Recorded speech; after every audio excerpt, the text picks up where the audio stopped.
Bonjour à tous et bienvenue sur cette vidéo consacrée à la fonction Timigo en PHP. Cette fonction est largement utilisée pour afficher le temps écoulé depuis qu'un événement ou une action particulière s'est produit. Aujourd'hui, nous allons explorer le fonctionnement de cette fonction et comment elle peut être utilisée dans vos projets web. Fonctionnement de la fonction Timigo. La fonction Timigo prend en entrée un horodatage et calcule la différence de temps entre l'horodatage actuel et l'horodatage fourni. Ensuite, elle renvoie une chaîne de caractères qui indique le temps écoulé en utilisant des unités telles que la minute, l'heure, le jour, le mois ou l'année. La fonction commence par calculer la différence entre l'horodatage fourni et l'horodatage actuel en utilisant la fonction phpTime.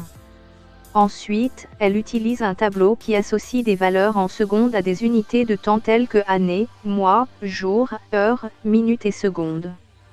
La fonction parcourt ensuite ce tableau et calcule le nombre d'unités de temps qui se sont écoulées depuis l'horodatage fourni en divisant la différence de temps par la valeur en secondes correspondante. Si le nombre d'unités est supérieur ou égal à 1, la fonction renvoie une chaîne de caractères contenant le nombre d'unités et l'unité de temps correspondante. Gestion automatique de la pluralisation.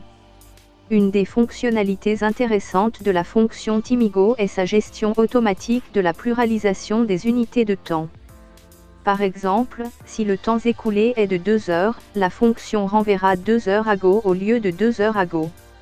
La gestion de la pluralisation est gérée automatiquement par la fonction, ce qui permet de ne pas avoir à s'en soucier dans votre code. Dans cette vidéo, nous avons vu comment la fonction Timigo en PHP peut être utilisée pour afficher le temps écoulé depuis qu'un événement ou une action particulière s'est produit.